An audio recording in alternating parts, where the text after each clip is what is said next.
Hello बच्चों, let us read the question.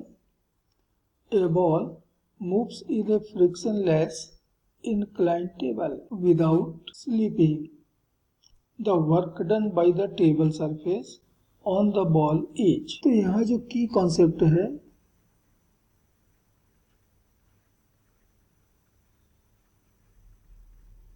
वह है वर्क.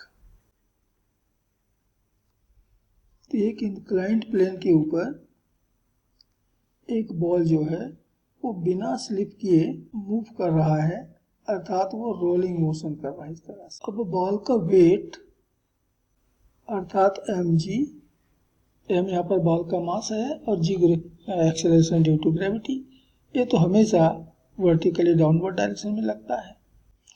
तो इसका इंक्लाइंड प्लेन के परपेंडिकुलर डायरेक्शन में एक कंपोनेंट मिल जाएगा, वह होगा mg इंटू कोस थीटा, और दूसरा मिलेगा पैरेलल टू प्लेन, ये होगा mg इंटू साइन थीटा.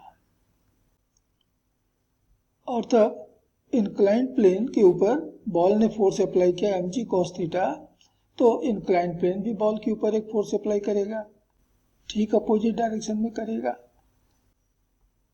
और इसे हम कहते हैं नॉर्मल रिएक्शन. तो टेबल ने, इंक्लाइंड टेबल ने बॉल के ऊपर जो फोर्स अप्लाई किया है वह है नॉर्मल रिएक्शन. अब बॉल जो है वो तो इंक्लाइंड प्लेन की तरफ चल रहा है, यानी कि यहाँ पर जो डिस्प्लेसमेंट हो रहा है it is along the inclined plane. और तब टेबल के द्वारा अप्लाई फोर्स N और डिस्प्लेसमेंट S, इनके बीच का जो एंगल हुआ, एंगल ये तो हो गया 90 degree. So let the normal reaction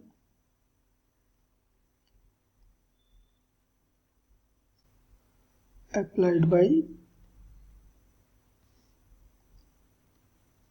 the inclined table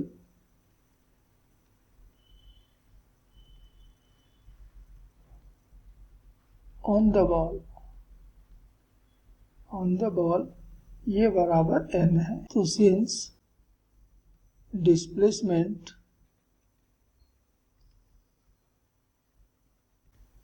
of the ball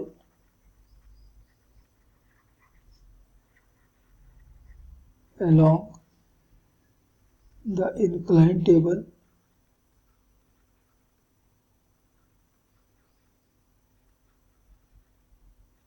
displacement of the ball is along the inclined table, and therefore the displacement S is perpendicular to the normal reaction N, and therefore work done by table on the ball W बराबर होगा the force N, the displacement N S, और इनके बीच के angle की cosine means cos 90, और हम जानते हैं cos 90 की वैल्यू होती है 0, तो वर्क भी यहाँ पर हो जाएगा 0. And this is answer of this question, और इसलिए ऑप्शन सी यहाँ पर करेक्ट ऑप्शन होगा. And this is final answer of this question. Hope you understood it well. Best of luck.